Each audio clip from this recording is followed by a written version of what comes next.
Hello, everybody. Welcome back to another video. And today we are going to discuss once again Wealth of Nations by Adam Smith.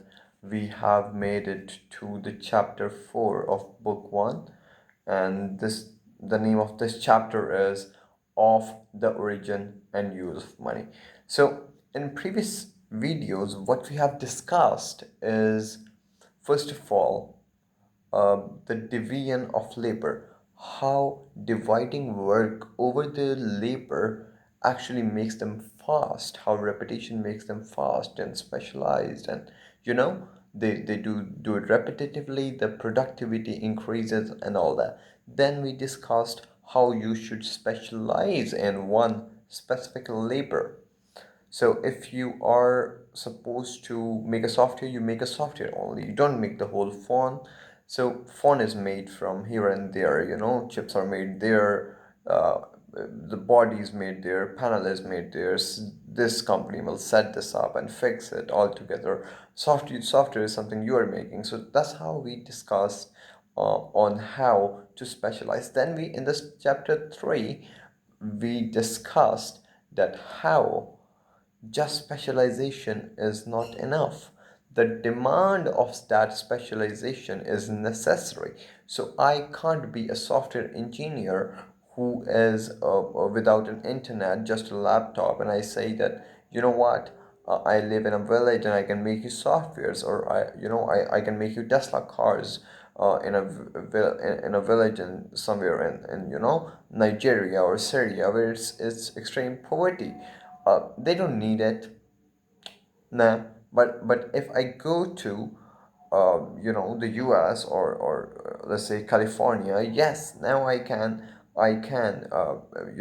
sell Tesla cars or whatever. So this is how we have discussed what we have discussed so far. Today we discuss another topic, the chapter number 4 of the origin and the use of money. Now this is where things are gonna get practical. Imagine you walk into a shop and try to buy a burger with a pair of shoes, right? So you say you take this pair of shoes from me and you give me a burger. That sounds really stupid, might work once in a million times. Yeah, I like your shoes. You know what? I will make you a burger. But you know what? These shoes are really expensive and the burger is, just $2. So but that's exactly how trades used to work in the past. The idea comes from the Wealth of Nations, specifically, once again, the chapter of the origin and use of money. And it answers a simple but powerful question: why does money even exist? Not as paper, not as coins, but as a solution to a very real human problem that we all had. Before money, there was barter. So you had money. Sorry. So you had something. I had something. We trade. Simple. So you have a book. I might have a pair of shoes. You give me the book. I give you the shoes. Right. So, but here's the problem. And it's a big one. The double coincidence of wants. That means I have shoes, I want food, but the guy with food doesn't want shoes. Now what? Trade collapse. So people started getting smart. Instead of trading directly for what they needed, they started accepting things that they didn't need but knew others would. So, you know what? I think that yeah, you can take the food for the shoes, but I know that there's another guy who really needs shoes nowadays.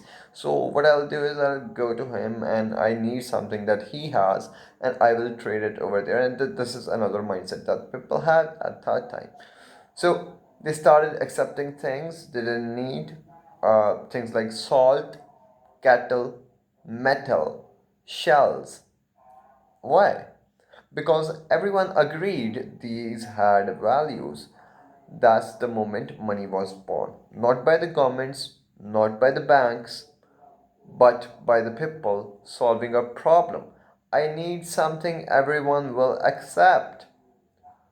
Now, fast forward to today, just like any other video, you don't question money, you just work, get paid, pay, get stuff.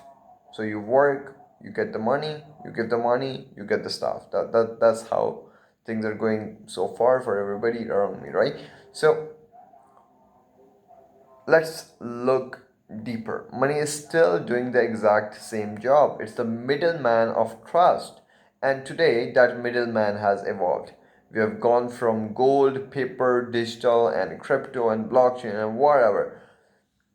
Think about it. Your salary is just numbers on a screen. Your bank balance isn't physical. You tap on your phone and value moves. Even things like Bitcoin follow the same logic. Everything is getting electronic. Yeah, I see in my banking app I have like 40,000 rupees or $5,000, but is it really there? I am just transacting it to another person and they will see a number. And I've never seen hard cash of this specific money. The the the office sent it to my account and I'm using it. I'm gonna use it for transaction here and there and there and there, and it will vanish away. It will be over and I will get the stuff just by moving some numbers. No hard cash. So even things like Bitcoin, crypto, they're following the same logic. People accept it because they believe others will too. That's it. So it's just a guarantee. Money isn't valuable because it's real, it's valuable because it's accepted. Now here's where it hits you directly. So uh, if money is just something people accept and in exchange for value, then your real job isn't working. Your real job is producing something people are willing to trade money for. That could be a skill, a service, knowledge, attention, even entertainment. The market doesn't care what you do. It only asks one question: will people give up their money for this? Because at the end of the day, money flows to value, not effort, not intention, not potential, value. So here's the shift: stop chasing money, start understanding why money moves. Because once you get that, you stop thinking like someone trying to earn. You start to think like someone people are. So, what I have for you here is that you need to actually understand. You need to think like someone people are willing to pay for. So if you can make a joke and people pay to show up to your stand-up comedy, you are actually getting money out of them.